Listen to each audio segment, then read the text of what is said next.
GK spirituals பார்வையாளர்களுக்கு எனக்கு பணிவான வணக்கங்கள். கன்னி ராசிக்காரங்க கொஞ்சம் எச்சரிக்கையா இருக்க வேண்டிய மாதம் வந்துருச்சு.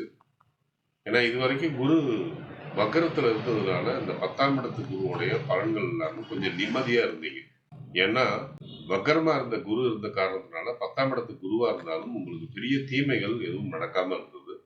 ரொம்ப சுலபத்துல வாழ்க்கையை நடத்துறதுக்கு அது வழியும் காட்டுச்சு. ஆனா இப்போ கண்டக சனி வந்துருச்சு. அதே சமயம் குரு வக்கர நிவர்த்தி இந்த மாதம் 17ஆம் தேதி நடக்கும். அது மட்டும் இல்லாம ஏப்ரல் 1ஆம் தேதி சனியோட சேரக்கூடிய செவ்வாயும், ஏப்ரல் 6ஆம் தேதி புதன் நீசமடைகிற காரணத்தினால உத்தியோகத்திலும் சரி, சொந்த தொழில் பண்ணக்கூடியவங்களும் சரி, கொஞ்சம் எச்சரிக்கையை கடைபிடிக்க வேண்டிய ஒரு காலகட்டம் தான்.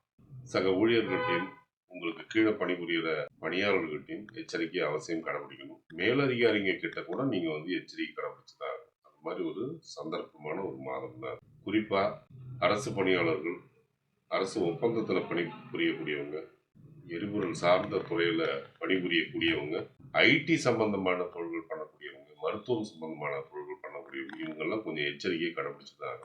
ஆனா உச்ச சுக்கரனா இருக்கும்போது தான் அந்த பங்குனி மாதம் துவங்குது. அதனால குடும்பத்துல மகிழ்ச்சி குறையாது. குடும்பத்துல உள்ளவங்களுடைய ஆதரவு உங்களுக்கு இருக்கும். அதனால ஒரு மன நிம்மதி உங்களுக்கு ஏற்படும். பிள்ளைங்களுடைய போக்கு உங்களுக்கு மன நிம்மதியை கொடுக்கும். உங்களுடைய ஆரோக்கியத்துல கொஞ்சம் கவனம் வச்சுக்கிறது நல்லது. அது உங்களுடைய வாழ்க்கை துணை ஆரோக்கியமா இருந்தாலும் சரி. படிக்கிற மாணவர்களுக்கு இது நல்ல காலகட்டமா அமையும். திருமணத்திற்காக வரன் பார்க்க கூடியவர்களுக்கு இந்த மார்ச் 27ஆம் தேதி வரைக்கும் ஆதாயங்கள். முக்கிய முடிவுகளை எடுப்பதற்கு சாதகமான நாட்களை தேர்வு செய்வது மிகவும் நல்லது. உங்களுக்கு நல்ல தசாபுத்தி நடந்து கொண்டிருந்தால் பலன்கள் இருமடங்காக மாறும். சோதனையான தசாபுத்தி நடந்து கொண்டிருந்தால் பலன்கள் நடப்பதில் தடை தாமதங்கள் ஏற்படும். பாதகமான நாட்களில் முக்கிய முடிவுகளை எடுக்காமல் இருப்பது மிகவும் நல்லது. ஒருவேளை உங்களுக்கு நல்ல தசாபுத்தி நடந்து கொண்டிருந்தால் இந்த நாட்களை பற்றின கவலைக்கு அவசியமே இல்லை. சந்திராஷ்டம தினங்களில் தேவையற்ற பயணங்களையும் தேவையற்ற பேச்சுக்களையும் தவிர்ப்பது நலம்.